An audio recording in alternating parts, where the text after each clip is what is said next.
Hi, I'm John Harang from Redmond, Oregon. The fly I'll be demonstrating today is called the Nestucca Crawdaddy.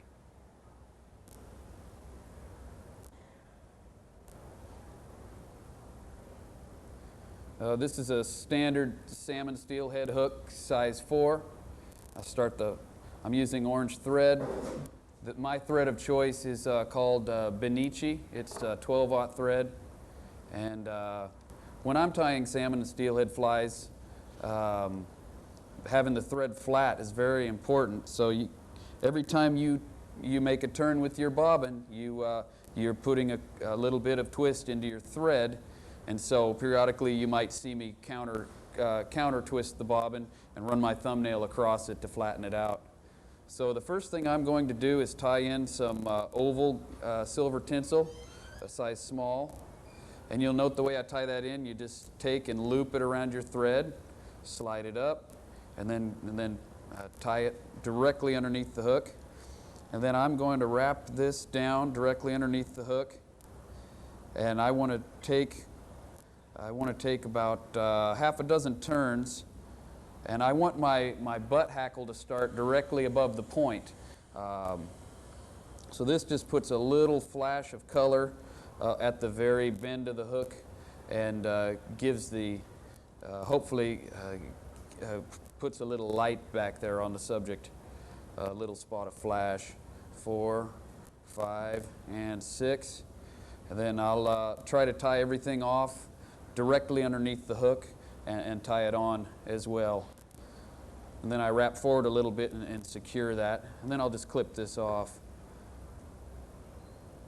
And as I tie, I like to use a rotary vise to where if things aren't tight, you can turn and you can see, make sure it looks good on the far side.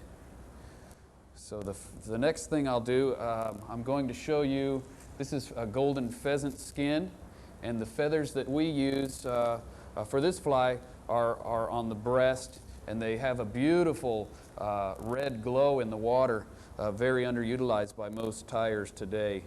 And so we take the feather like this, and we strip off a lot of the fluff, and we're going to tie this in by the tip. And also I'll strip off some of the shorter fibers here. So this is how it should look at the tie-in point. And then I stroke some of this stuff out of the way, and I'll try to tie this in kind of here on the side of the hook, just loosely, then take a few more wraps. And I don't clip this off now. If you clip off the tip, then when you try to wrap, a lot of times you'll pull it out. So I'll leave that until the end to tie or to cut off. And a lot of people will fold hackles, or the old books will instruct you to fold hackles before you tie them in, but I just kind of stroke them back as I go. And so take one turn, then another turn immediately in front of that, 2 turns, and then that third turn. Then again, try to tie it off directly underneath of the hook. And I can strip some of this junk out of the way that was on the base of the feather.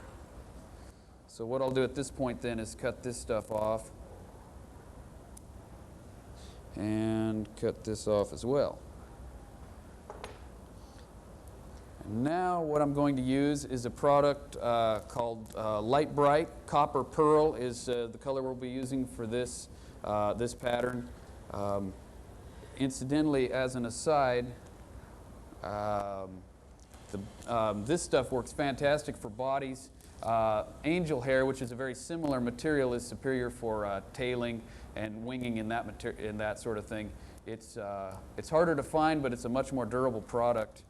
And one thing that I should have done and neglected to do was to tie in some of this flashy stuff before I tied in this hackle. So I'm going to back it off, and we'll start that over. So what we'll do is we'll take a little bit of this. This is called crayfish angel hair, and really excellent stuff. So I'm of the school of thought that we want some flash, but not too much. So I'll tie in just a few strands, and I want it about the length of my hook shank. If it's too long, we might promote short shanks. What I'm doing is wrapping forward a couple times, then I'm going to wrap back over the top of that so it's really secure, it's not going to pull out on you.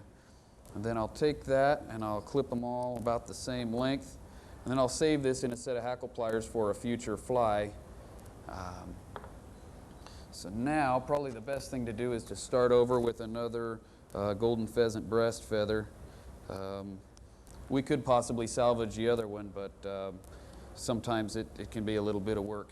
So again, clip this stuff off, strip a little further down the one side than the other, stroke it back to where you just have the tip exposed, tie this in roughly on the side of the hook like so, half a dozen turns forward, get the thread and stuff out of your way.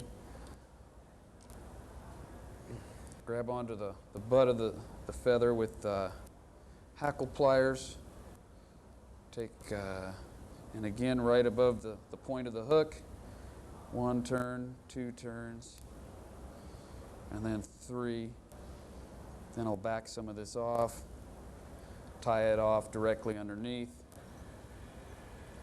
like so.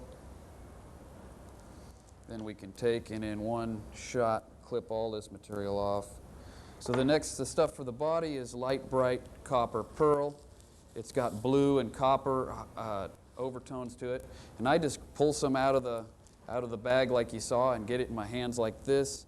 Just kind of lay it in my hands and just put your hands forward, and you're kind of making a rope. Now some of this is hanging down, so we can kind of fold it over, do the same thing.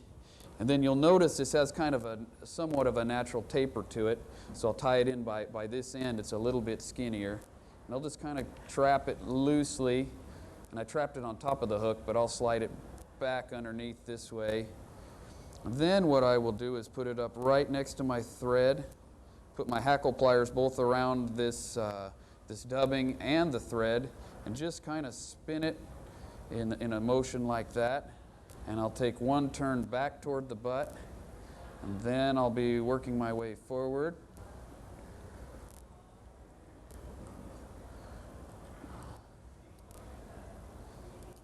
And if at any point it's not tapering the way you want it to, you can kind of backtrack and make adjustments as needed. When we come to the end here, I'll just kind of take a wrap around this stuff, pull out some of this. I want it to taper down as we approach the head. So I'll just clip this off. It's not really. I'll just take a little bit of this and just dub it on in a standard fashion, just to get a little bit of that color there that we want, but without the bulk. And it'll get us closer to where we want to be. So then I always wrap and make sure I have a good thread base. If you try to tie your materials onto a bare shank, they're probably going to slip around on you.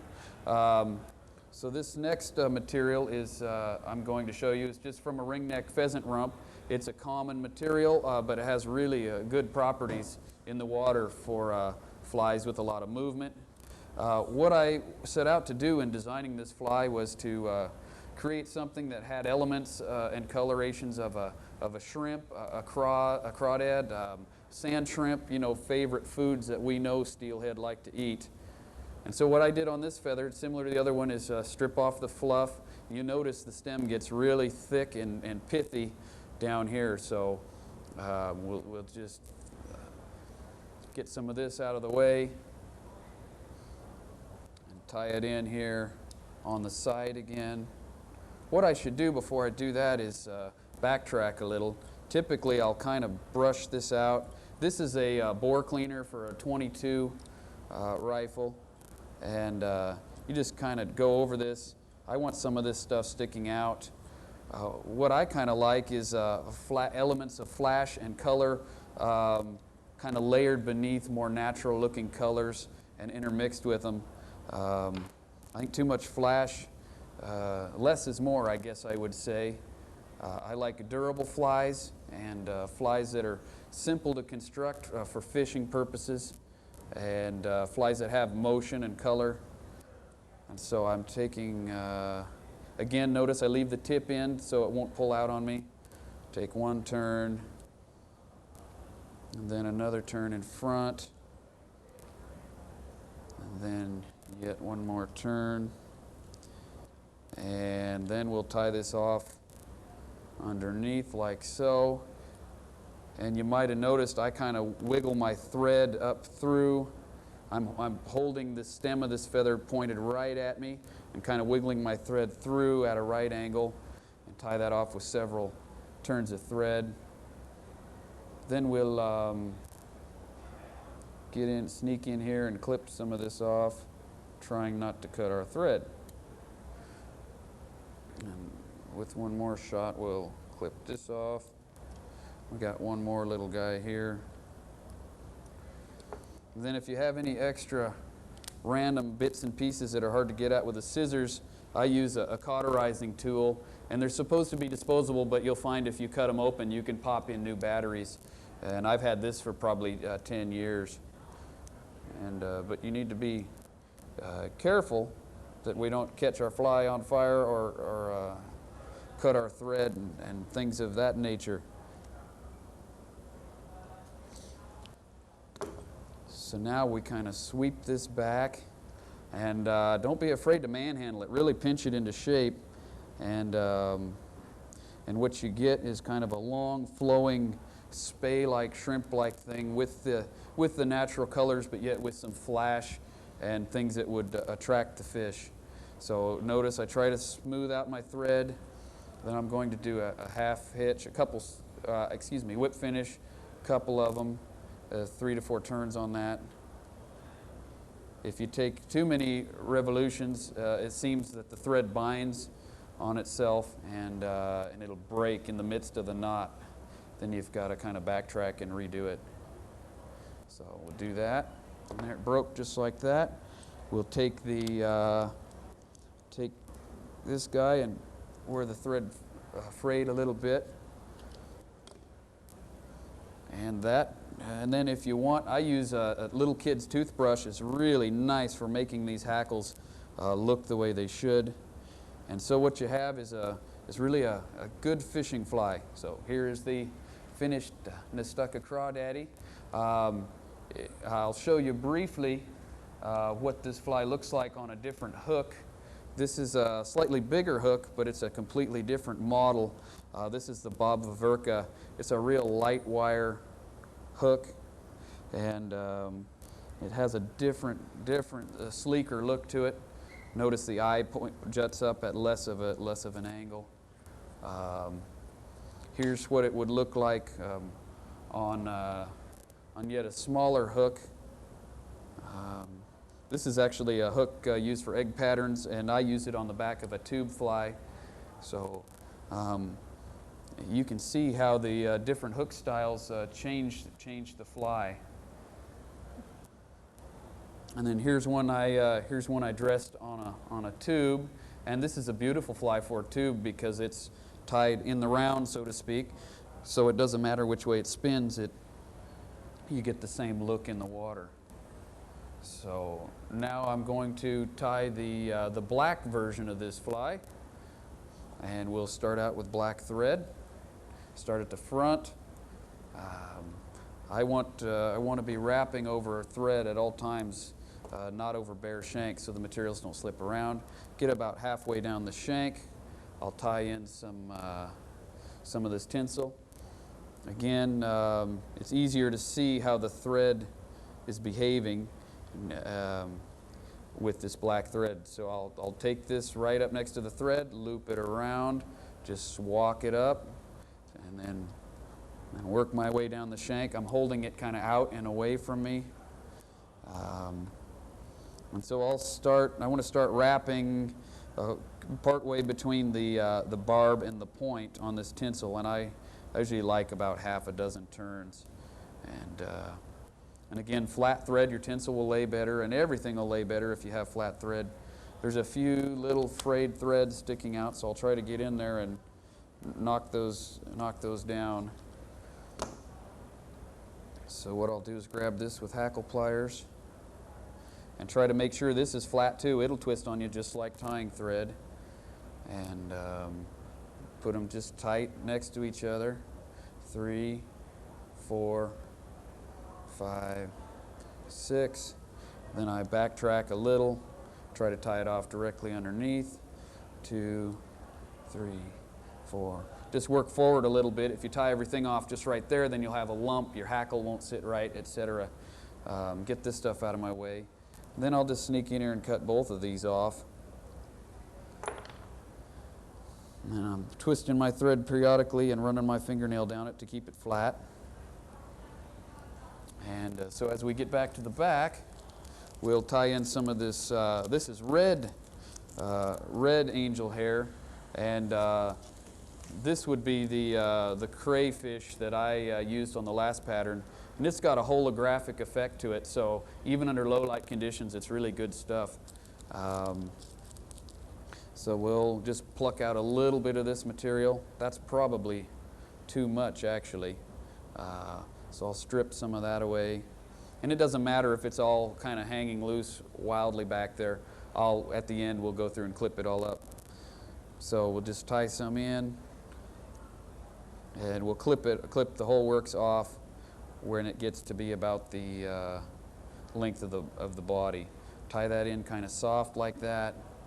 I'm working forward, then I'll fold it over, work down to the butt like that in one fluid motion. Clip this off where it's about the length of the body, and save that for another fly.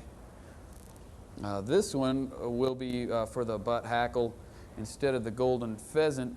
This would be a breast feather from a rump feather from a ringneck, although dyed black. And this again is a very good material in a lot of different colors. So strip the fluff off of this, strip a little more off of this bottom half. You can see how the feather has a natural taper to it.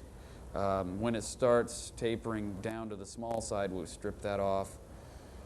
So we come down about a third of the way down the feather, and there's a point at which it naturally wants to kind of flare back toward the tip. So that's the point at which I like to make that separation. So we'll tie this in. Again, I like to kind of tie it on the far side away from me, 4 or 5, half a dozen wraps, and I work toward the front. You can see the thread's pretty twisted up here, so we'll just twist it again, run our thumbnail across, and then with this, just kind of fold it into shape there. And this red with the black really has a nice contrast. And again, I'm just kind of teasing it back as I go. That's the third wrap. I might do just one more wrap and see how it looks. Yeah, that'll be fine. Then again, I'm holding this straight to me, sneaking my thread in, just kind of wiggling it. It seems to be able to get around a lot of the fibers that it would otherwise trap. There's always a few ornery ones, but we can either fold those back and tie them in the way they need to be, or clip them out. So at this point, I'll just wrap forward a little bit and catch this stuff and clip all this off in one shot, trying to hold my thread away from the scissor tips. And we'll clip this guy. And then these little stragglers will clip off. And then this here will kind of pinch it and get it back to be a nice flowing look. Then there's a couple more that need to be clipped off. Then just as before, except this time I'll be using Peacock Light Bright. And there's a lot of different colors of this on the market. Again, you just kind of take and pull it out of the bag like so, and rub your hand across the other hand and kind of make it into a rope. Just do that like 3 times. And we still have some stuff straggling down below, so I'll just kind of fold that over and keep going. So now we have a rope, and I just kind of tie this in close to me softly, a couple wraps. then just with your thumb and forefinger, you can just kind of work it down underneath the hook. It seems to be easier for me than trying to tie it under the hook to begin with.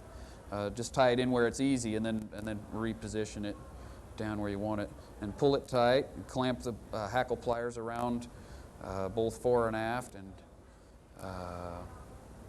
so we got the dubbing and the thread all in one shot. Makes it a lot stronger. Then we just start working forward. A very easy fly. This peacock color and the red really have a nice look with the black and the gray, which will be our hackle at the front, the collar, I guess you'd say. So I'm going to pull out some of this stuff and try to slim it down a little bit.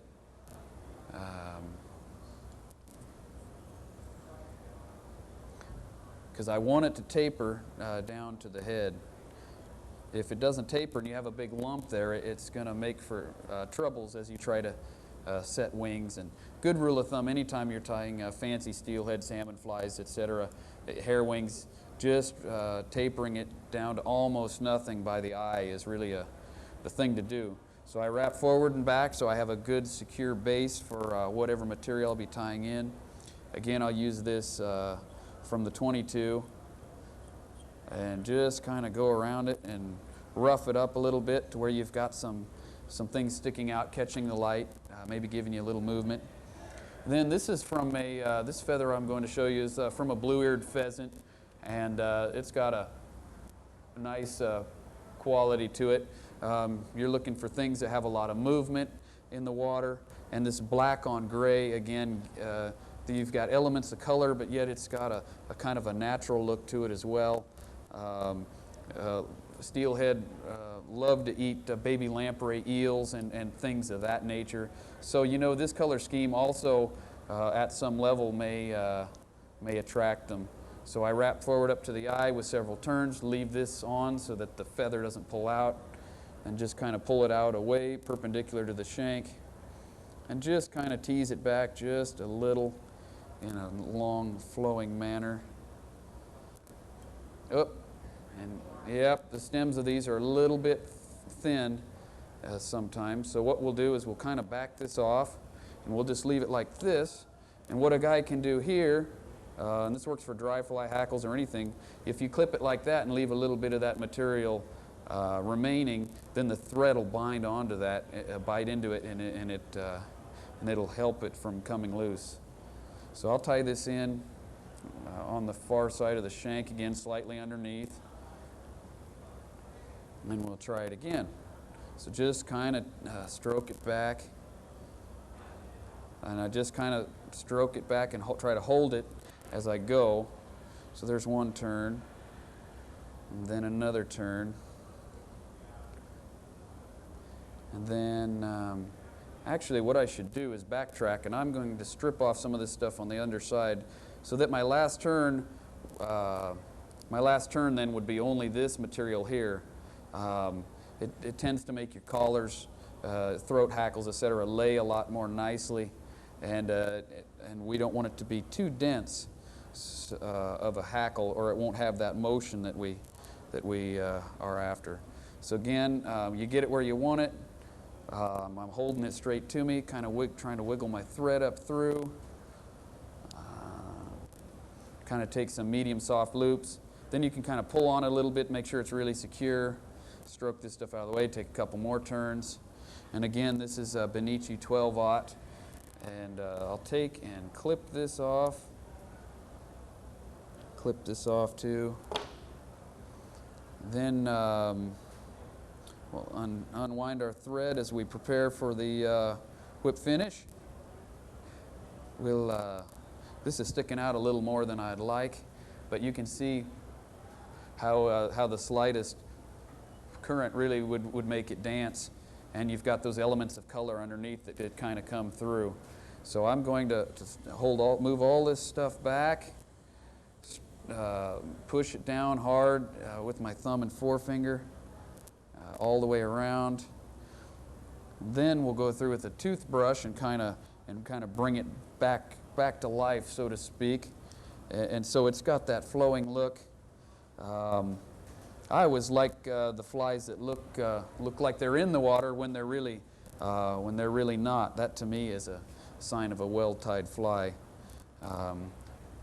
So it's got kind of a streamlined look, natural look, maybe resembling a leech or a lamprey eel or something of that effect. I'm going to go in with this cauterizer tool and try to judiciously pull this stuff out of the way.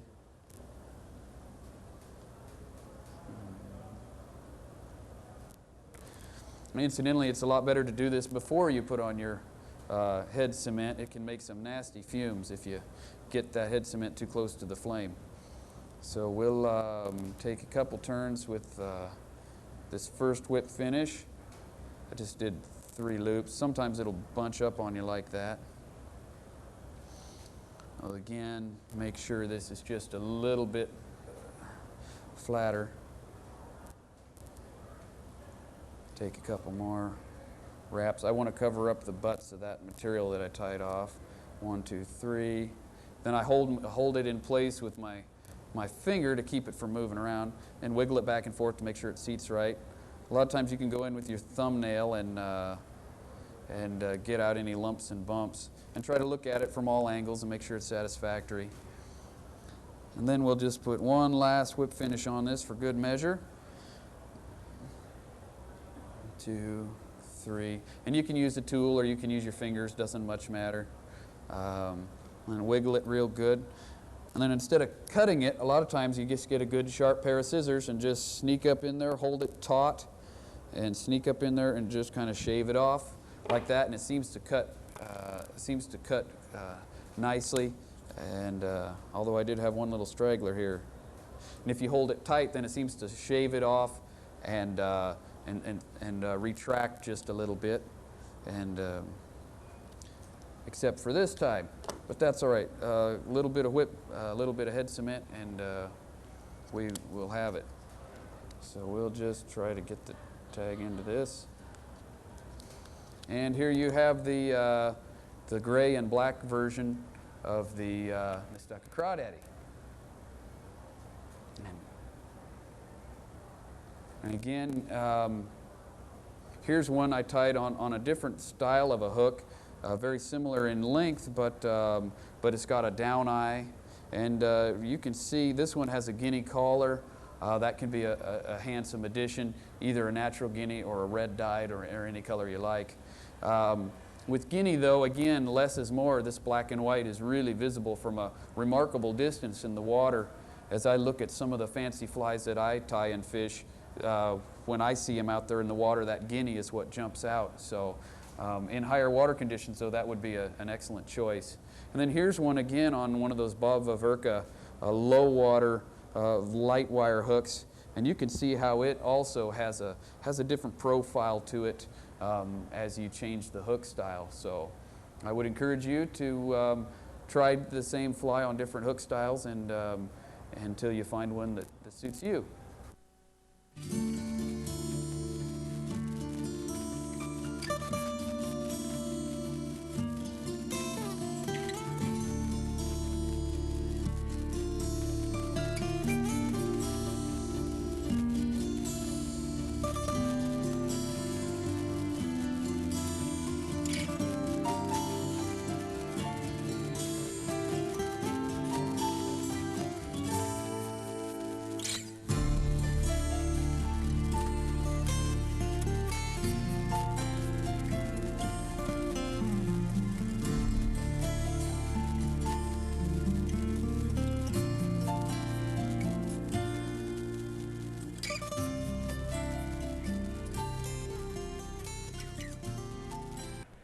Hi, my name is Barrett Christensen. I'll be tying the angel hair anchovy today. It's a fly for albacore tuna off the Oregon coast.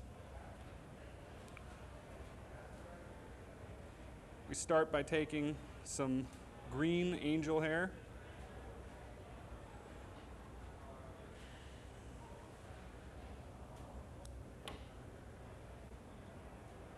Kind of even out the ends a little bit. We'll be making the first tie underneath the hook shank.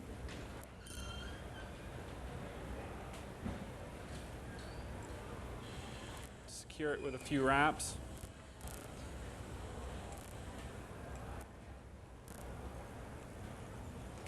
And take the bottom section and fold it under.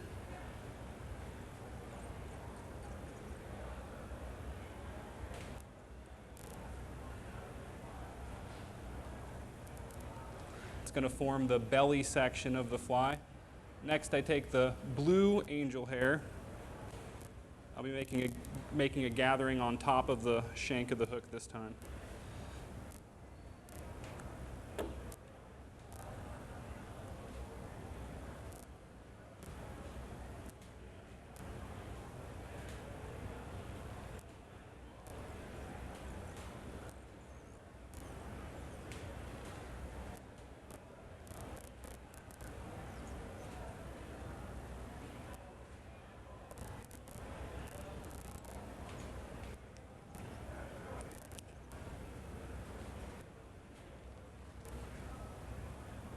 Be making a gathering of what's called baitfish back angel hair.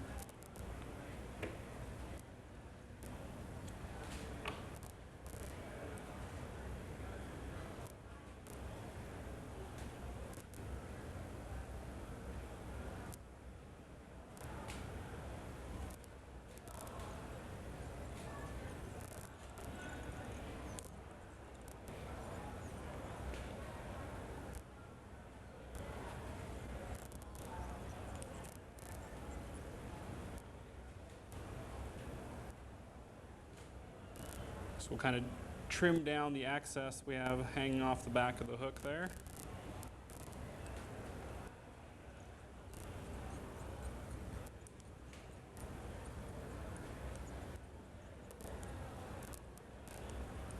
Going to form a nice head here with the white thread.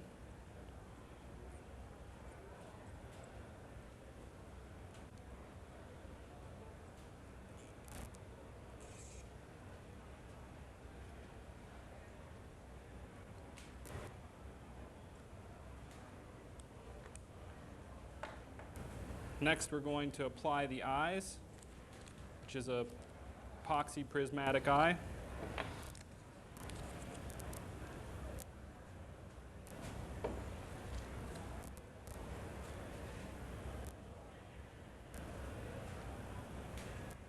Just put a dab on each eye.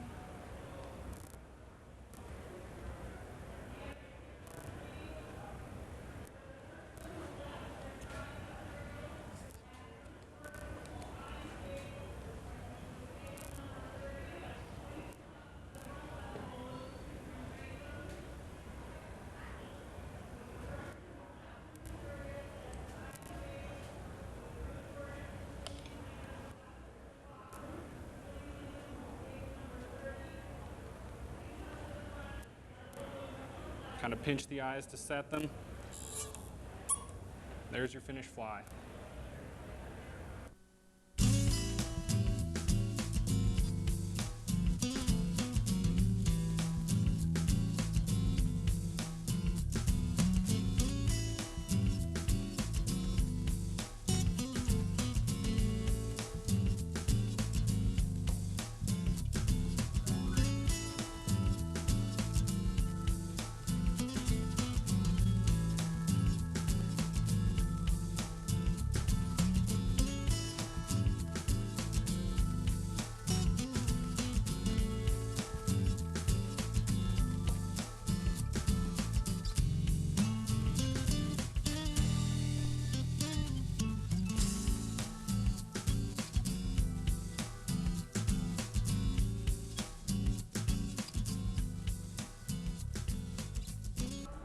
Hi there, I'm Matt Ramsey, and I'll be tying the Chernobyl squirrel.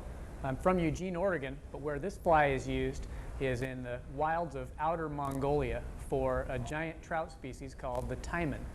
And the taimen is the world's largest salmonid species. It's an awful lot like a bull trout, but it has the unique feature of being very interested in eating whatever comes in front of it, particularly surface flies.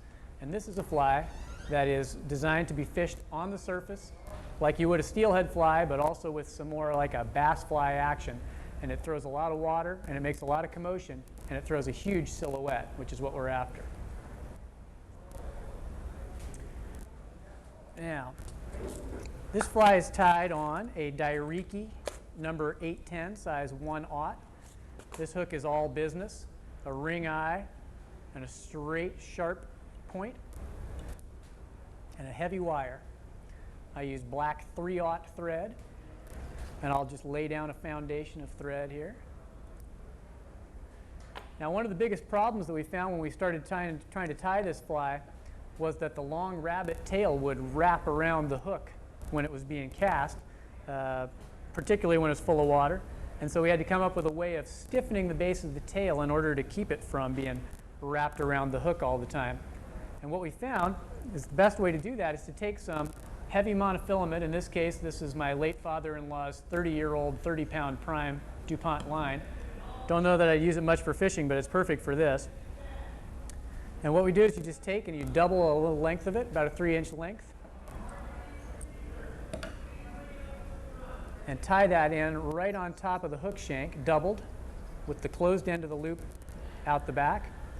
And I just finish it off till I'm even with the point of the hook. Now I just take the thread and I hand it to the back fingers of my left hand, and I work the thread right out this loop of monofilament.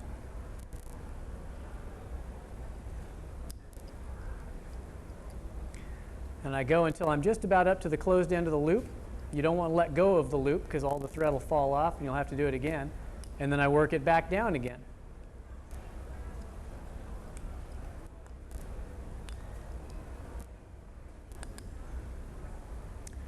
And wrap the thread back out onto the body. Now you can see what that makes for you is a nice little flexible extension. All right. Now I'm going to use some black rabbit strips for a tail. And I'll cut it to a taper for tying it in. Start it about halfway back along the hook shank and wrap back to the base of the monofilament, like so. Now the first thing I'll do is I'll cut this to the length, and in this case I'm just making it to the end of my vise here. But the advantage of having this nice little monofilament extension on here is that you can make this tail about as long as you want. I haven't found the maximum length that it can't carry. Now when working with rabbit fur, I find it to be very important to have wet fingers and wet material. Otherwise it can be a bit unruly to work with. So I wet my fingertips and prepare the rabbit fur to be tied down to the monofilament extension. Now I'll just take and separate out a small chunk and leave the rest of it lay down. Take the thread, once again handing it to my fingers on my left hand, and while I hold the whole operation, I just wrap right at the base of that chunk. Now I'll pick up another chunk of the hair, lay down the rest of it, reach the thread to that point, and wrap it. And I'll continue to do this all the way out to where I finished wrapping the thread on the monofilament extension.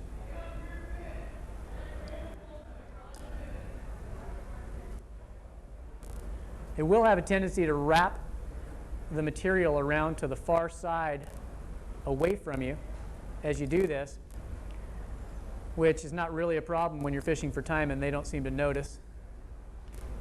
But you can kind of alleviate that problem or predict for it and wrap the material more or less on your side of the monofilament.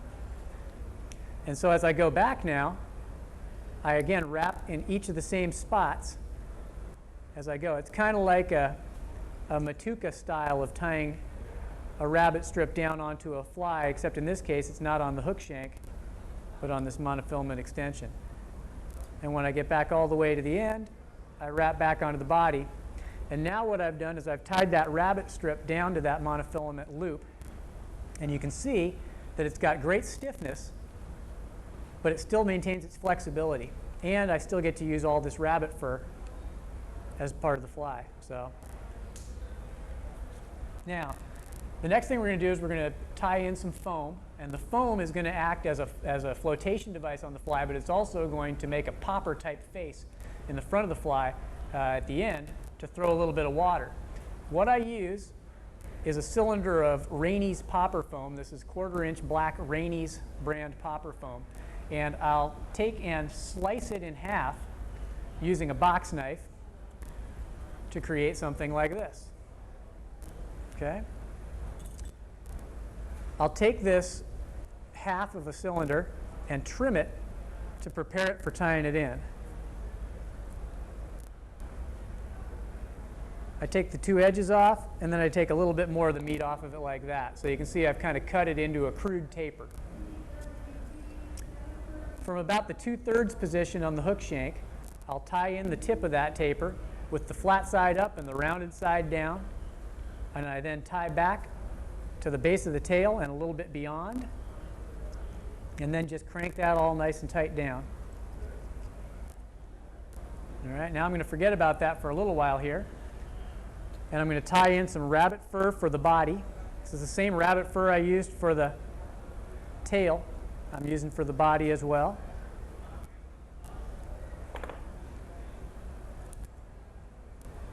I cut that to a tapered point to make it easier to tie it in and to use a little less bulk. And I wrap it in so that it's right up on top of the hook shank, so that the first wrap of the fur won't show this little lump of hide. It'll actually be obscured by that foam when I pull it over. Okay? And in this case, if you've got a real fluffy rabbit strip, you can get it wet and it'll stay right out of your way again. All right, next up I'm going to put in some rubber legs. These are not necessarily, you don't need them to make this fly work, but they kind of look cool, and you know that's what a lot of this is about. So this is medium round rubber legs from Hairline. What I'll do with these generally is just take and tie an overhand knot like so. Then another overhand knot about 2 inches or so, 2.5 inches down, and then trim it. And that's going to form my legs. Okay? And you got to make sure you get those knots really well snugged, because if they come undone, then you won't have the claws on there anymore. Now I'll take this and try to split it evenly on each side of the fly, and I tie a little figure 8 with my thread on top. That's what that looks like. And you notice that I've left enough room to make my first wrap of rabbit fur behind it. And I just tie that in nice and secure, come forward. Generally I've pre-tied a bunch of these rubber legs, and that's the case here. I like to pre-tie all of them before I do the flies to make it a little bit quicker. So I just make a whole bunch of these. I do the same with the hook, by the way. I'll put those monofilament extensions on the hooks and do all of that before I even start to sit down and tie the flies when I'm tying these for production. And I tie that in the same way. Now ideally, as I wrap this rabbit fur forward, I want to use the positioning of the rabbit fur wraps to try and make the back legs stick back and the front legs stick forward, more or less. Sometimes that works and sometimes it doesn't. But that's my goal anyway. So I'm going to make my first full wrap of the rabbit fur back here behind the rubber legs. Clean that up a little bit. Now my next wrap is going to be the first one in front of those rubber legs, so I try and overlap them just a little bit. And what that does, hopefully, is it kicks those legs back towards the back of the fly. Now I'm just going to continue forward as you would any bunny leech.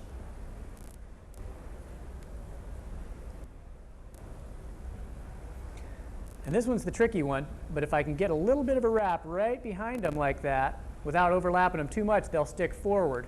See that? Now the trick is tying this off, because when the rabbit fur gets in here, it can be kind of a mess. Once again, using a little water can go a long way to making this a little easier to control.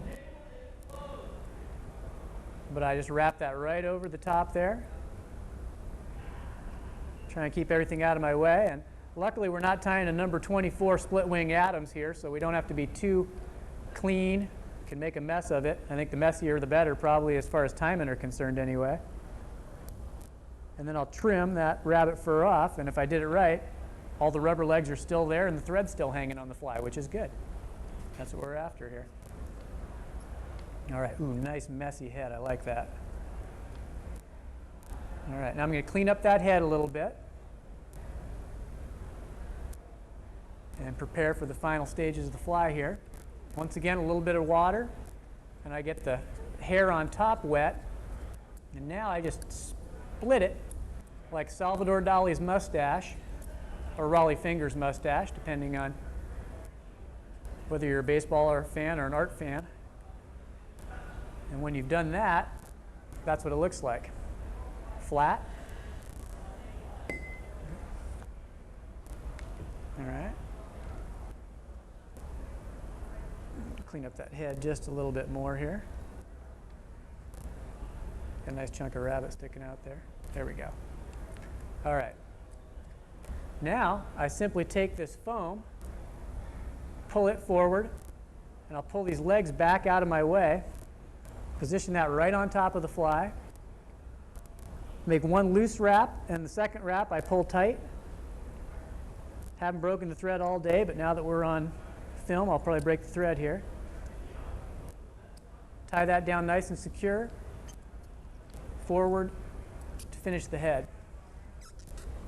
I'll do a whip finish up there where I've tied down the foam. And for security, I'll do another whip finish in front of the foam. I'll trim that.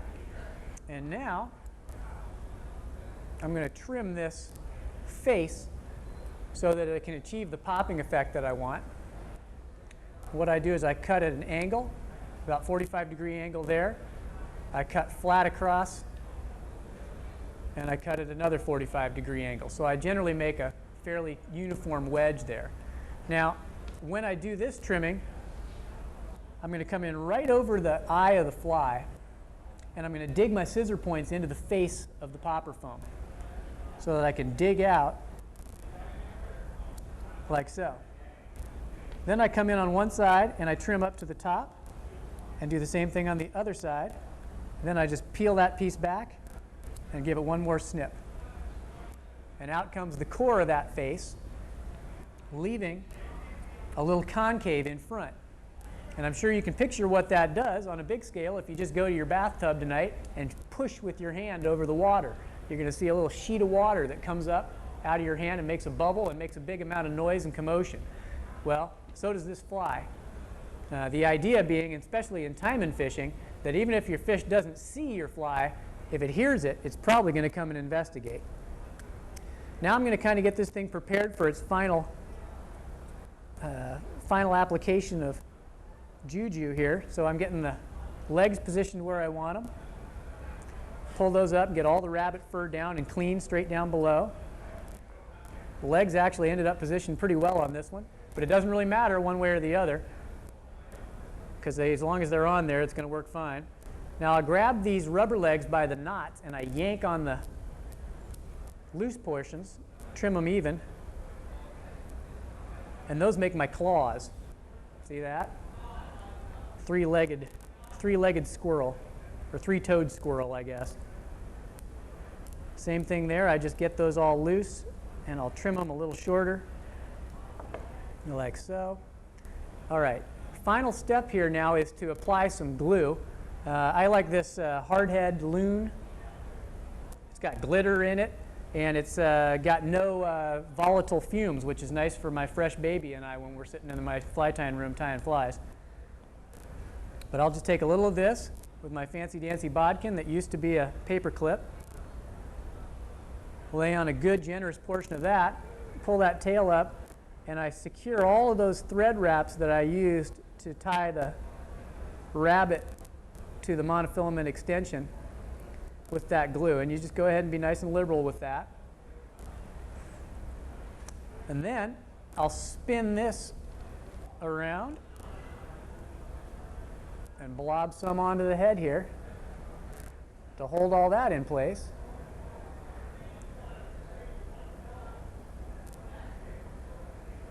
And that thing's about bomb-proof. And when that dries, I'll trim that little loop off, like so. And that thing's about as close to a lure as you're going to get, but it's very castable. So it works great with an 8 or 9 weight. Although if you hook a 4-foot tymon on an 8 weight, you're going to wish you had a 9 or a 10.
Hi, my name is Eileen, and I live in Salem, Oregon, and I'm going to tie a Chernobyl ant. I have a streamer hook size 6 in my vise, and I'm going to put a thread base the length of the shank.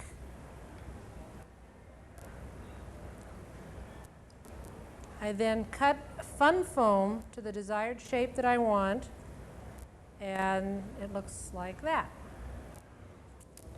This gets placed directly on the top of the hook, and I tie 4 body segments.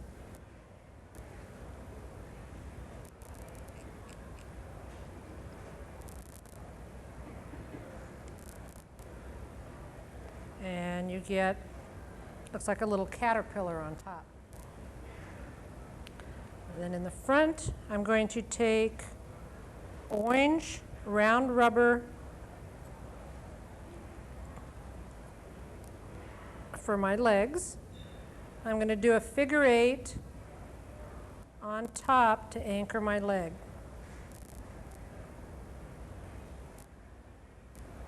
The standard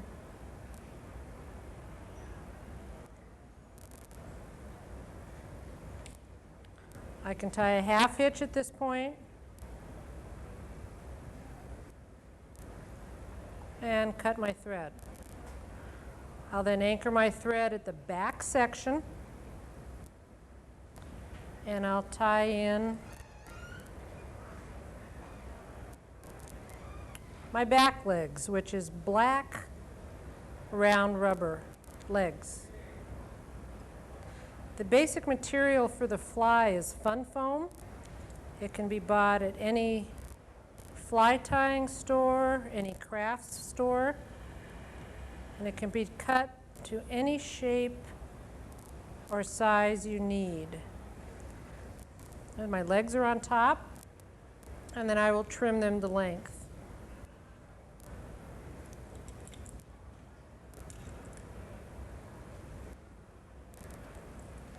On top of the orange fun foam, I take a black piece cut just a smidgen smaller than my top piece, and with my thread in the back, I'm going to anchor this on. And to make it visible for the fishermen, I take a little square of red fun foam, tie it on the back.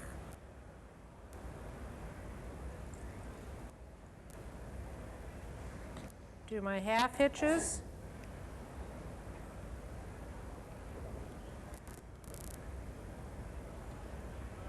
And a whip finish.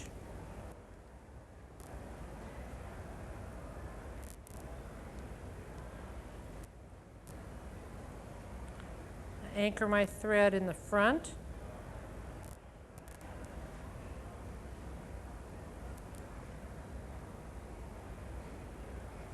Put the top part of my black body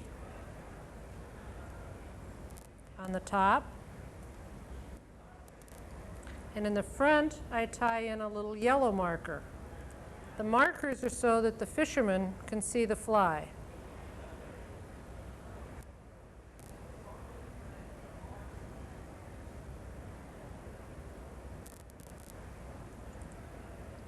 Do another half hitch.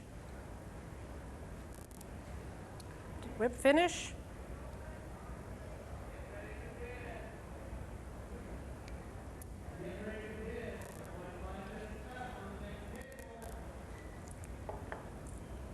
Trim my indicators.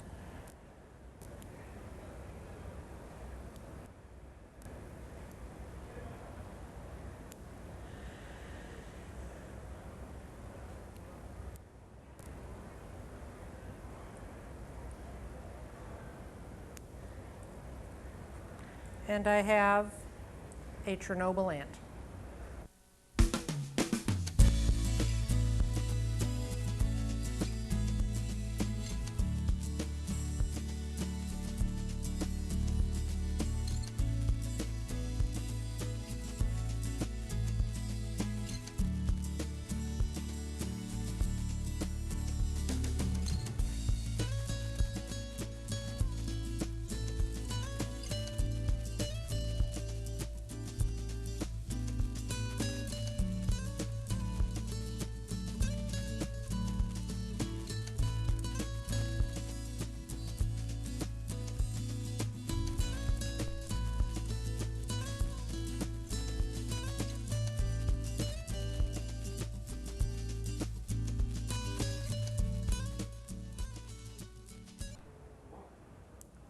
Hi, I'm Norm Domagala from Alpine, Oregon, and I'm going to tie a rolled muddler.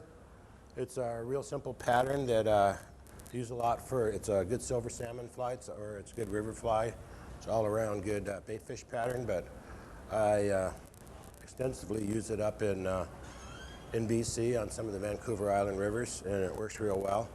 Starting out with a 3 extra long size 6 hook here. And then I've got a 5/32 bead on there. And I put the bead on there gives it a little flash, helps it get down a little bit. It seems to really help when the water's flowing a little bit.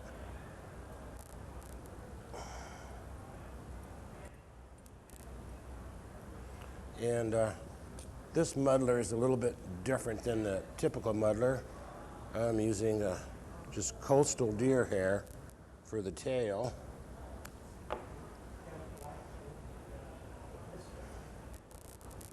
And it's kind of a gray dun, probably shade of deer hair. And there's no need to stack the tips on these. You want it kind of just natural looking there.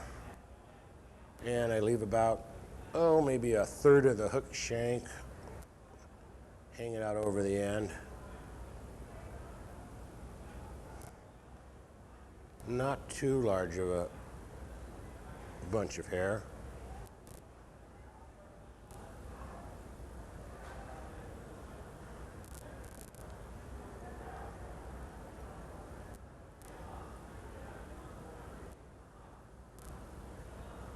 And I bind it down nice and tight. If I had a little, normally I'd put a little super glue on top of those, but you gotta wait for it to dry a little bit, so I'll just go ahead and do it without the glue right now. Trim off my loose ends here.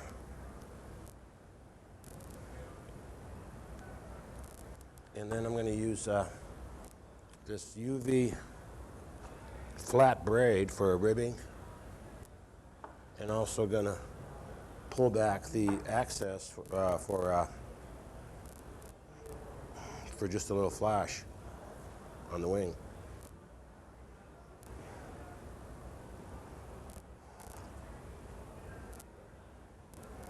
Come on here.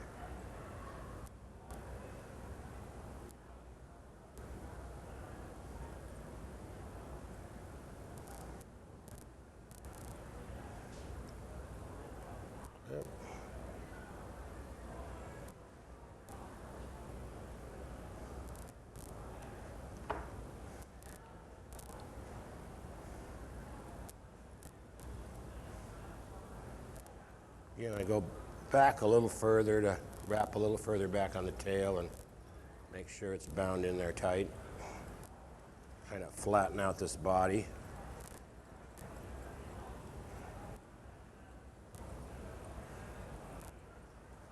And then I take this crystal chenille. It's a peacock color.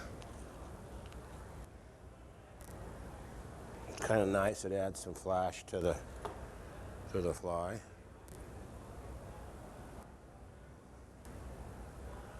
Tie in it there at the butt, right next to the tail.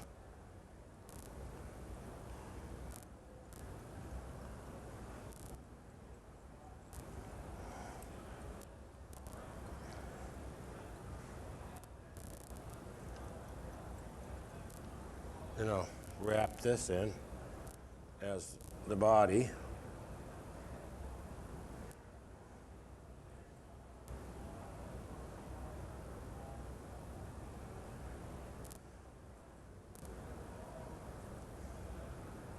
I'm going to try and pull these. This is kind of a flat crystal chenille. I try and pull the fibers back as I wrap it.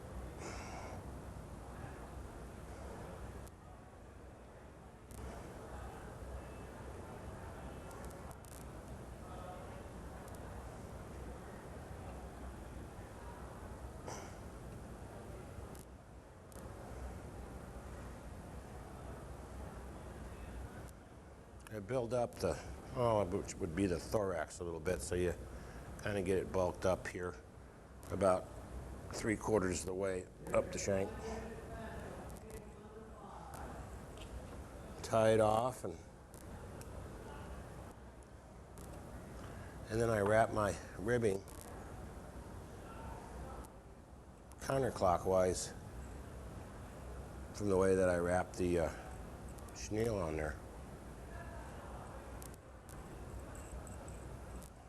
This UV flat braid makes a nice, nice shine.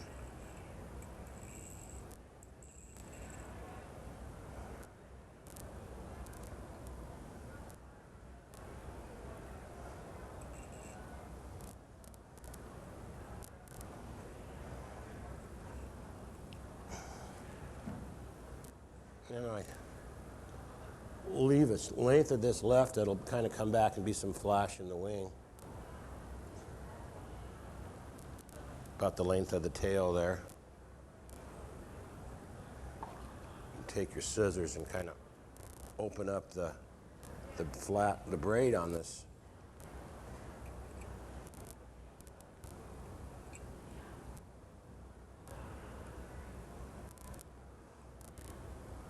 Kind of just acts as a real fine crystal flash or flashaboo.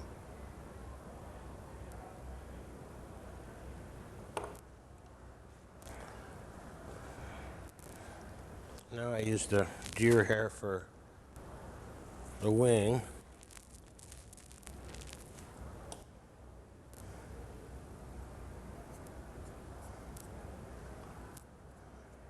Pull out the fuzz, and again, there's no need to even up the tips on this because we just wanted just kind of rough looking here.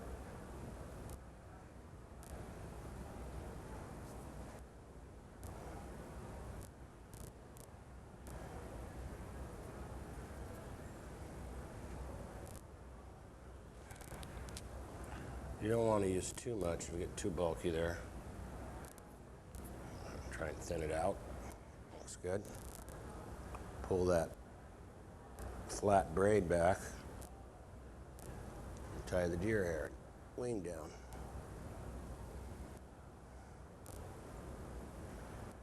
And actually you can take the butt end there and pull those back so you can build up the body a little bit.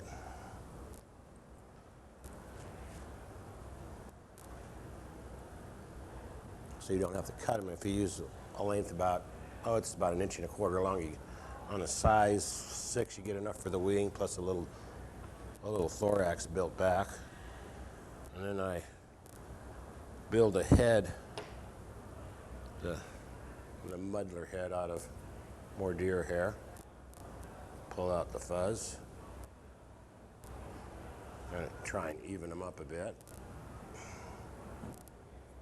Again, you don't want to use too much hair. You're better off to use less and add another bunch than to try and spin a big old bunch. Okay, and then I want to come about halfway up that wing. So it's probably about halfway from the bead to the end of the fly there with this next section of hair. One loose loop keeps it on there, and then the next loop, you pull on it a little more stout and get it to spin. I'm just using this, well, it's about 6/0 thread. So I don't like to pull too hard, but I don't like using 8/0 on these smaller flies because it builds up too quick. The 6/0 will work if you're just careful with it. Okay, so I've got that bunch pulled back, and I've got the long tips going here, and here's the butts, and then I'll just pull these butts back, wrap a few wraps right at the base to keep them tight. And then I'll add another bunch. By the time I trim that down, I'm going to need more hair there.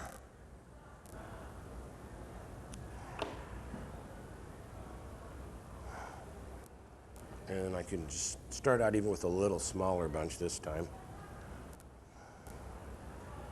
I'll look for bare spots. It's a little thin on the bottom, so I'll start out on the bottom.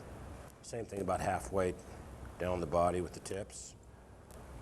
One loose wrap, and then the next one a little tighter and get it to spin. And then I'll pull it back.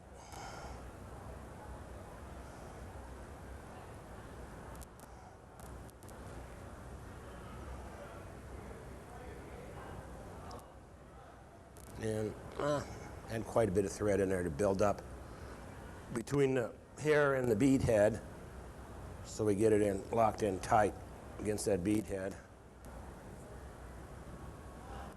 I think I might even add another layer of hair there. It's kind of nice when you got a good bunch there to trim down, so you don't end up with, just too bare down there, and it's too late when you're all done cutting your thread. You're going to pull out the fuzz. And this one I could step in. Instead of going back halfway, I'll probably go back about another halfway. So this one's only a quarter way past the body. And then a loose thread, and a loose loop, and then a tight loop. And sometimes you can kind of help it spin a little bit by just adjusting it before you really cinch down. Just kind of spread it. Okay. That's good. I got in there nice and tight now. Normally I'd add some super glue to this thread, but then it would slow down the process because I'd have to wait another couple of minutes for that super glue to dry before I could start trimming those butts. But it's a good idea to lock that deer hair in there, especially after you get her fish or two. This is really a good coho fly. When the water's clear, you can't beat it. That's one of my favorite. And they use it up a lot in BC. You don't see it for coho down here much. And do a couple, 3 whip finishes in there and cut it off. And now we just got to trim the head down. And I like to trim these down pretty small. But I added a lot of hair, so when we trim them, we get a nice square-shaped head. We got some body to it. And I'll leave these longer. You can see the tips from the first batch. I'll leave a few of those, but I'll take out a lot of them. I find that it's better, well, you want it to sink, and if you leave too much, it's going to float. but so I trimmed the bottom pretty flat. If you can see, the bottom of that head is just about parallel with the bead. And then square off the cheeks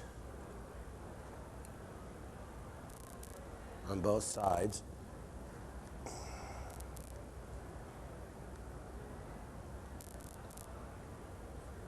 And just a little too full here. Kind of trying. I cut it square here, top and bottom, and then I just kind of taper it to go from the top up.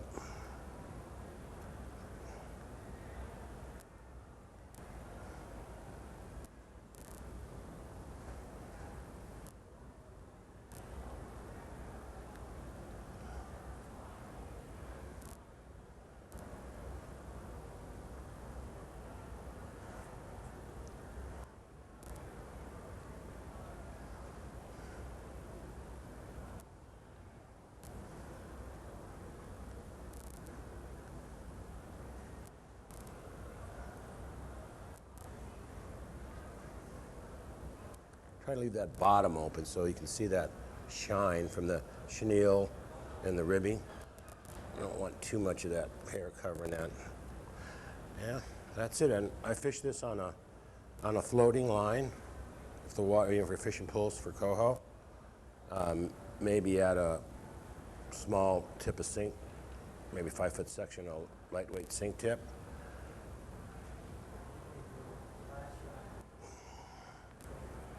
But sometimes you'll get them when it hits the surface and the thing won't even have a chance to sink. And because coho are usually, if there's a lot of fish in there, they're close to the top.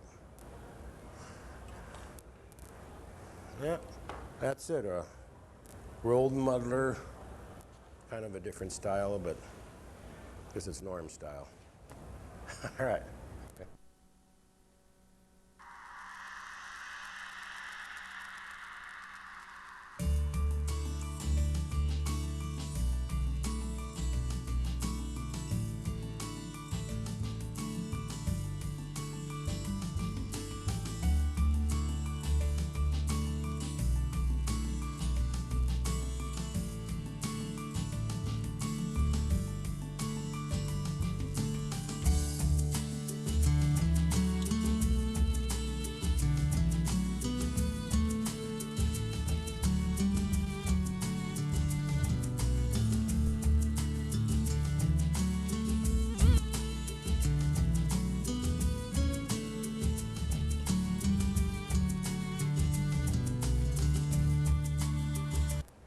Hi, my name is Bob Newman. I live in Spokane, Washington, and today I'm going to be tying a Dahlberg diver fly that was developed by Larry Dahlberg many years ago. It's an excellent fly for pike, bass, saltwater fish such as tarpon, giant trevally, snook, you name it, anything that wants to eat this kind of a bug. So we're going to put a weed guard on this fly, so we'll start with the thread about halfway down the hook shank, get a few turns started, and for this heavy of a hook that I'm using, it's a 2-aught saltwater hook. I like to use 40-pound test monofilament so that it actually can make sure it pushes the weeds away. We'll start with a soft loop and go down. And if you're going to be using the Tiemco or the other style, bass stinger style hook, you can probably get away with 30-pound test monofilament. Okay, we want to take that halfway down the hook bend, go real slow right about the bottom of that because you might start hooking the hook point and break your thread. We'll bring that thread right back up to the point of the hook and stop and just kind of get that monofilament out of the way for right now.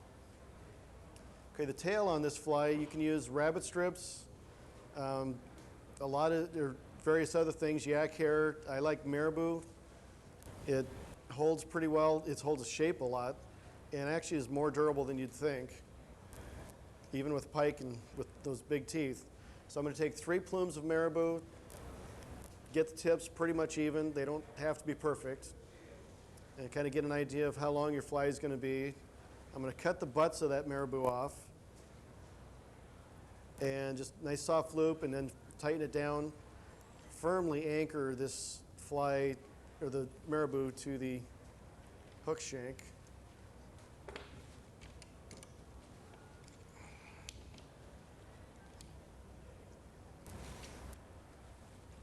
Okay, and then what you want to do to make sure that it won't start slipping is actually move the thread up the hook shank onto the hook shank itself and then move it back.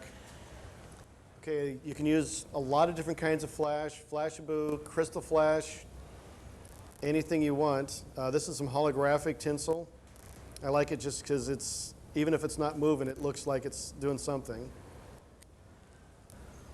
We'll cut that, and this is some really long pieces, so I'll actually double it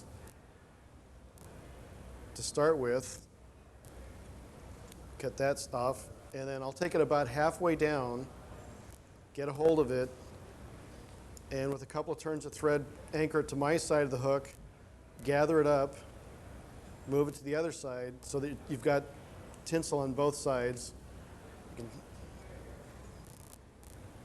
Now what you want to do is cut this just about even with the marabou. You could run it longer if you wished. Nice thing about this fly is it's your choice.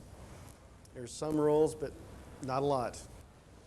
Okay, you can add kicker legs, accent legs, depending on what you want to call them. I'm going to use some grizzly neck hackle, and I'll use 2 feathers per side. And I'll put those so that they're only about halfway down on one side. Line them up, place them up together, just a soft loop, and pull it in. Always, you make that soft loop, pull straight towards you, away from it, and it'll anchor. And check and make sure that they're balanced there and they're not splitting apart. We'll take 2 more for the other side.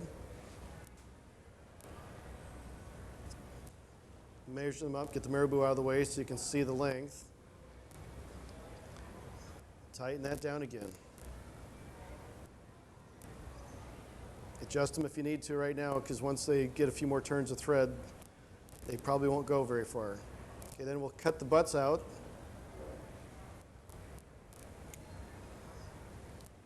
A couple more turns of thread. It's just, if you want to, you can use a little super glue at every one of these stages, and it'll definitely hold everything together. So this is going to be an pretty much all white version. So we'll take deer belly hair. If you can, find the longest stuff you can, for a couple of reasons, both for doing this collar and doing the other collar that actually makes it make noise.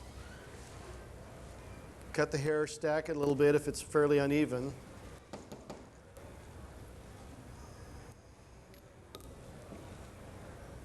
And check it for length. You want it that about halfway down your feather tips. So what we'll do is, so we don't have a lot of extra long hair sitting around, we'll actually trim that down so that we've got just enough for a nice clump. And this is actually only going to be spread over part of the hook. Take a couple soft turns and hold on to your side of the hair, let it spin, and catch it as it's about halfway around, and it'll put that collar primarily on the top half of the hook shank. Couple turns of thread, hold it down, and we'll be putting another clump in after we get all the short guard hairs out. We're going to trim the tips off as well. That way when you're trimming your collars and the rest of the head, you won't mistake what's you've spun on there for the collar that you really want to keep. Okay, a couple of soft turns of thread. You can see where it's starting to want to go already. Spin it around. Pull it back, a couple turns on the hook shank. You need to keep remembering between every clump of hair, you need to anchor that thread back to the hook shank, or else that hair will start spinning.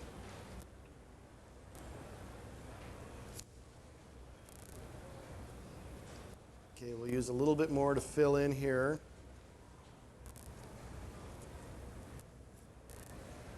And this is where we really start the full spinning process, where it flares out and it goes around. Again, just kind of catch all that hair, pull it back, and this is where you want to start packing it. Take your fingertips or your packing tool, whatever it is you like to use, and pack that up so that you don't have a lot of excess space. Okay, what I like to do, since sometimes you can't find long enough hair to make a real high diving collar on this thing, is I'll actually tie it in more by the tips so that I get a lot of elevation there and try to keep it on. So I'll put the clump on my side, a couple of turns, and I'll, just like I did that back collars, I'll let it go only part way around, catch, pull it back, and now I can get away with starting to really just fill up that body. Trim the tips off because I don't need those tips down in there anymore. A couple turns of thread, and as you're pulling tight, just keep going around and it'll anchor to the hook shank. A few more anchoring turns, a couple turns in front, push it back.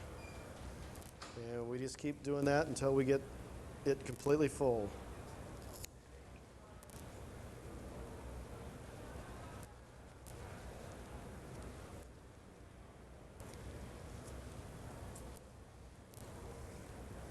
A lot of people have trouble spinning deer hair like this. The best key you can do is when you're looking for your deer hair, grab a hold of it and give it a little push, kind of like the Charmin guy. And if it's not, doesn't feel soft, doesn't have a little bit of a spring, that hair is really not that hollow, and it's going to be very hard to spin it. So you kind of want that deer hair with cush.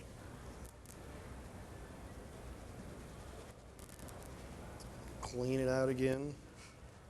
Lots of little guard hairs flying under fur everywhere. Couple soft turns, keep pulling, and go it around again.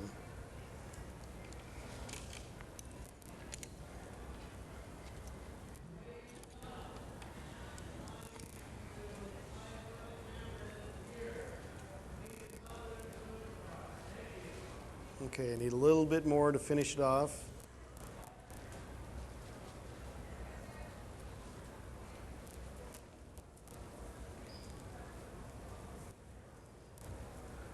And actually, I'm not even happy with that. I'll put a little bit more. Keep packing that hair as tight as you can, because remember, this is a floating diving fly. And if you don't have enough hair, it's going to be ending up being a sinking fly on you real quick. Okay, once you get up there, pack it back, take some turns of thread, and we'll whip finish at this point.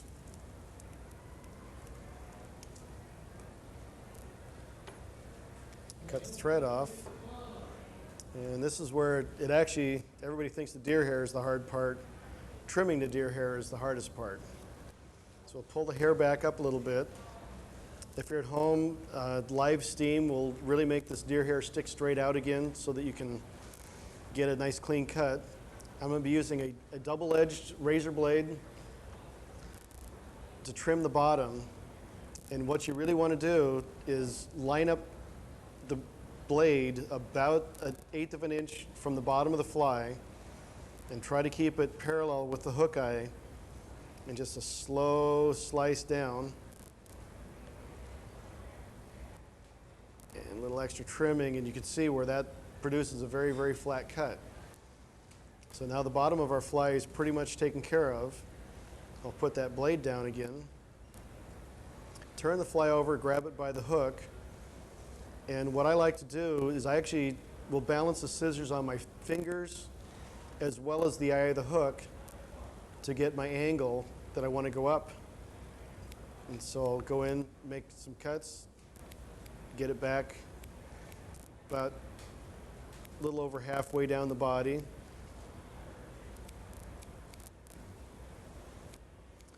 And trim it up. And you can see right away that there's a nice head shape starting. And I'm pretty sure you can't see the D shape that's starting on the rest of it. So what I'll do is I'll then once I get it back that far, that's when I'll decide if that's my final angle. You know, go back a little bit more maybe. You know, make sure that the shape is proper. And then the nice thing about the double-edged razor blades is they'll bend. And so you can actually bend that over the hook eye and push it up against your collar, and it'll clean all those little short hairs right up there. And now we need to trim our collar so that it will actually stay underwater pretty well. And that's a little more difficult. Is what you want to do is get an idea of your hair length, and about 1/4 of an inch outside of your front diving lip, start trimming it. And go in a circle. And once you get your basic shape on the first cut, then you can follow and trim up everything that follows behind that. And if you happen to see a couple extra strays that going in a bad angle, just get rid of them. Now the reason why I made sure I trimmed everything off except for the tips I wanted to save for the back collar is now every time I see the butt end of a hair, I know I need to get rid of that, clean it up, and make it look good.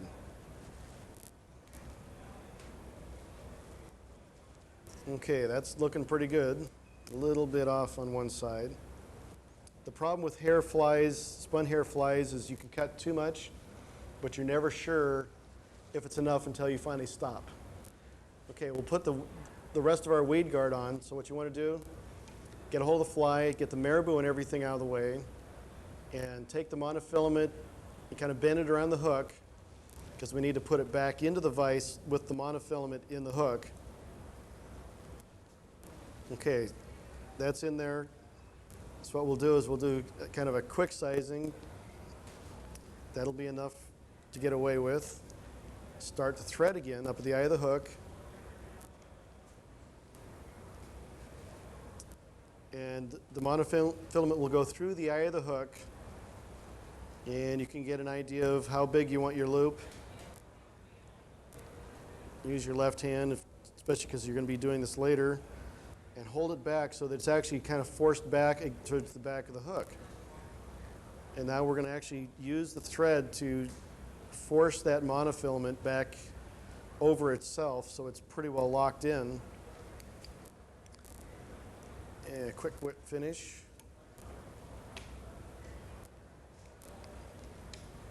And snip out that tag end of the monofilament.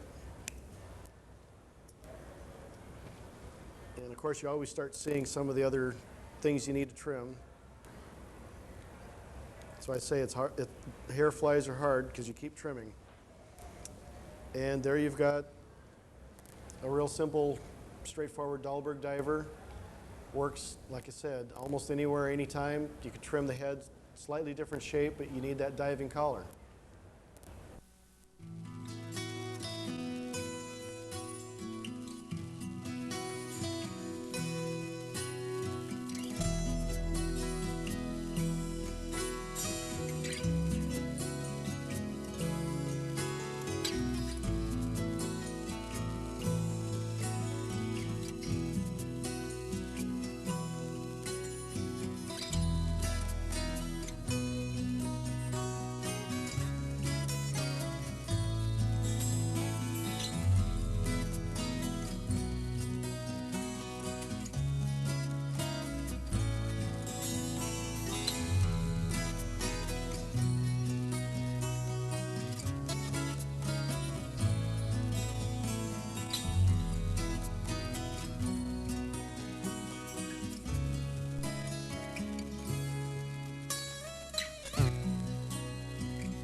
Hi, I'm Jack Cook. I'm from irishangler.com, and I'm here today to show you how to tie the Duncan's Golden Shrimp.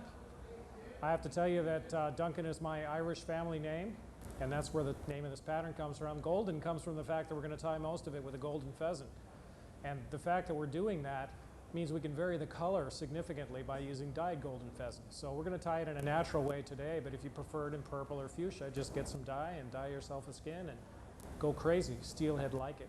This pattern has been tremendously effective in the last couple of years. This particular shrimp pattern is going to be kind of a cross between a traditional Irish shrimp pattern and a general practitioner, and I think you'll see how that unfolds as we work. So we'll start with a tube or a Waddington shank, as I have here, and we'll attach the thread to the rear end of it. And then, as we would do on any Irish shrimp fly, we're going to wind on a golden pheasant hackle. To do that, we're going to prepare it by taking the tips in our fingers, pulling it down so that the fibers come out perpendicular to the stem, pulling away the stuff we don't want at the bottom here. And then we'll tie it in by the tip at the rear of the tube or the shank. We're going to be careful to put the concave side of the feather against the hook or the shank so that we can use the natural curve of the feather to blend the body into a pleasing shape. Having secured it at the rear of the fly like this, we're now going to prepare to fold it by taking one blade of the scissor and running it along the top side of the stem of the feather. You'll feel a little clicking when you do this, like you were rubbing it on a comb. When you feel that clicking, you're finished. This is going to allow the feather to fold and assume a nice, pleasing shape. As we wrap the feather, we're going to take our left hand and pull the fibers of the feather toward the rear of the fly. Being careful while we wrap not to trap any of the fibers underneath the wrap. We want all the fibers free-flowing, running up at about a 45-degree angle away from the shank and toward the rear of the pattern. At the rear of the fly, we're not worried about bulk, so we're going to use most of the feather, put on 3 wraps or so. And when we get to the end of it, we'll simply secure it with a few wraps of thread. And being careful not to bind down any of the fibers, we'll tie it off and clip it in place. As you can see by looking at it here, the feather fibers are standing proud on the shank. They're not wadded down. We haven't put lumps of thread pushing them down flat. We want them to be proud. Proud is a very Irish thing. All right. At this point, we're going to take a little bit of rhea, which is an ostrich from South America. And just to make the pattern interesting, we're going to add a few fibers of rhea to each side of the pattern. Since this is not on a feather that we can wrap quickly, we're simply going to take a bunch of it in our fingers, and I will pull out 3 or 4 fibers at a time, like this. I don't know if you can quite see it. And I'm going to tie those 3 or 4 fibers in on each of the 4 sides of the pattern. So I started in the back. Now I'm going to take 3 or 4 more. I'm going to tie them on the front. I'm going to take 3 or 4 more. I'm going to tie them on top. I'm going to take 3 or 4 last, and I'm going to tie them on the bottom. This distributes them very nicely as if I had wrapped them as a hackle, even though they're not a hackle. As you can see, there aren't too many here. We don't need a lot. We simply need a little bit to make the fly more interesting in the water. We want to repeat this step with golden pheasant tail. We're going to do the same thing. We're going to simply take a couple of fibers and we're going to tie them in on each side. With the golden pheasant, we only need 2 or 3 fibers on each side. So we'll repeat the same process. A couple on the front, a couple on the back, a couple on top, and a couple on the bottom. As you can see, everything about the fly still assumes a nice 45-degree shape. Nothing's smashed down. Everything's free-flowing. It's going to be very pleasing in the water, and this is what's going to make it very effective. This is the point where we finish the traditional Irish shrimp part of the pattern. Now we're going to switch to what you would think of as a general practitioner. As the first step in the general practitioner part, we're going to take a golden pheasant neck feather, a yellow one, and we're going to use it as a shellback imitation. So on top of the pattern, whether you're using a shank or a tube, we're going to tie it flat right on top, facing toward the rear, and we're going to make sure it's nice and straight. It can be riding up at the same angle that the rest of the pattern is running.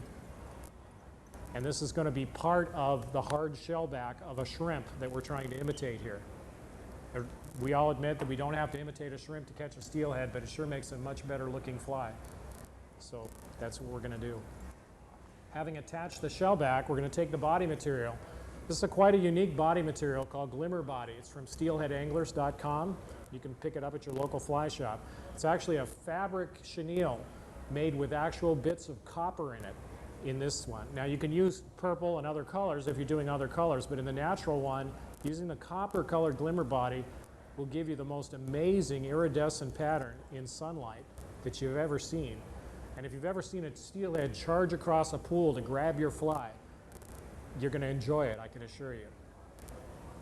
What we do with this, the same as when we're wrapping a hackle, is we take our left hand and we use the fingers to keep pulling the fibers free as we wrap, so that we're not pinning any of the fibers down as we wrap another turn. This allows us to create a body with a nice big profile with no mass whatsoever. We can tie this pattern 7 or 8 inches long and it won't weigh anything. You can still cast it with a nice small rod. I'm going to continue with my fingers, pulling it to the rear. As you can see, it's nice and bushy, nice and neat. It does not look like a bad hair day. This is exactly the look we're going for. We're going to leave ourselves a little bit of room to work at the front of the tube. About 1/8 of an inch is fine, that's good. What we'll do as we tie it off is we'll take our fingers and pull down all the unused fibers, same as we would do with any hackle, so they're out of the way while we're making the wraps that tie it off. So we'll secure it in place with a couple of nice tight wraps, snip it off, and we're almost done. One of the problems with the GP is how long it takes to tie. As you can see, this pattern takes 5 or 6 minutes to tie. It's going to make it a joy to tie and an even joy to fish, even if you lose one every now and then. In the front of this fly, rather than putting a shell back on top like we did in the rear, and like you would see on a general practitioner if you were tying it in an authentic way, we're going to tie 2 of these. We're going to tent them at 45 degrees around the hook and at a slight angle up. And what this will do is it will cause the pattern to track in the water with the upside up. If you put shellbacks flat on top of the hook, the pattern will ride sideways in the water. And while we all know that there have been plenty of steelhead caught on GPs that swam like that, I think if we're going to go to the trouble of making one, it's worth an extra 2 minutes to make it swim upright in the water. So we're going to prepare the hackle by stripping away the parts we don't need. We're going to choose 2 hackles that are of very similar size and fairly straight. And we're going to attach them, rotate it around the hook shank at approximately 45 degrees with a couple of nice wraps of thread. If it isn't quite right at this point, you can grab it and you can pull on it and you can get it tweaked perfectly into place. Once it's in place, take a couple of secure wraps. Anytime you touch a feather that's been tied in, you're loosening it and it's about to fall out. Having attached the far side at 45 degrees, I will prepare and tie in the near side in the same way by stripping away the bits I don't want, measuring it against the one I have to make sure the size is good. Now this time it'll be rotated 45 degrees toward me. I'll hold it in place with my left hand, secure it with a couple of wraps, check the position. This looks very nice. Take a couple more wraps of thread because we don't need a big head here. Snip it off. The whip finish. A couple of drops of some nice loose head cement that'll penetrate really well. A couple of coats would be fine. And there you have Duncan's Golden Shrimp. I invite you to tie this pattern. You can go up to the website at www.irishangler.com. You can see directions, pattern recipes, step-by-step instructions how to do this on your own. So good tying to you, good fishing, and have fun.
Hi, I'm Bob Stace. I'm from Klamath Falls, Oregon.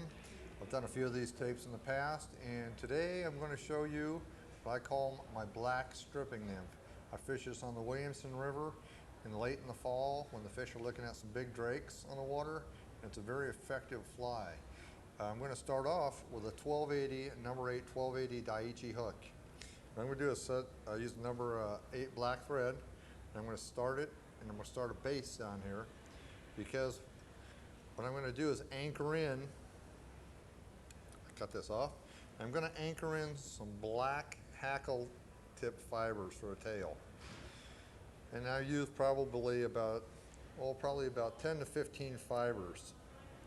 Just lay them on the top, bring it over. And you want your tail fairly long on this fly because the actual drake nymphs have a very long tail. I go ahead and anchor that in. I'll bring my thread all the way up. And I don't weight this fly, only with the ribbing that I use. And the ribbing is I use a medium green, bright green wire. And as you'll see the wire's right here, and I anchor it all the way up the hook. And I'm going to give you the reason why I do this, and it's because the body material that I'm going to use for this fly is going to be peacock herring. And when you're tying peacock herring in, you'll notice I'm going to come all the way back up to the front again, because when you use peacock herring, you want to build up the base on the fly because it makes the peacock herring thick and stand out. I use 3 strips of peacock herring, and I cut them right off the shaft of the feather. What I do is I even them up, and I lay them once again right at where I started my thread windings, and I wind all the way back. All the way back to where the tail, where you want your material to start for your body. Come all the way back like this, then come back forward again. Tie it off. I want to take all 3. Now as I turn these and I wind them forward, the actual motion and holding them will actually start to twist them together. And you're going to get a very nice, even peacock herring body.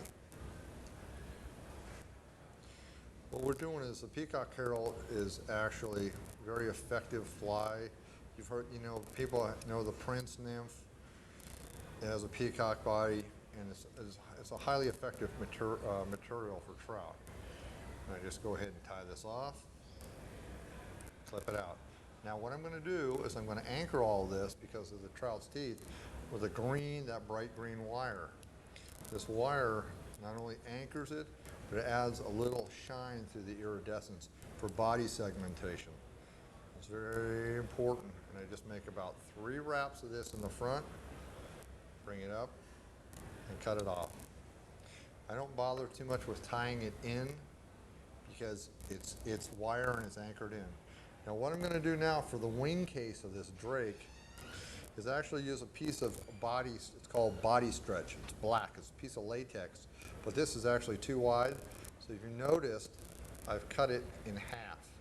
This is what we're going to use, is half of this.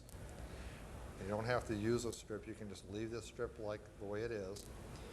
You're going to anchor this in. You want to do this fairly well because this is going to be your wing case.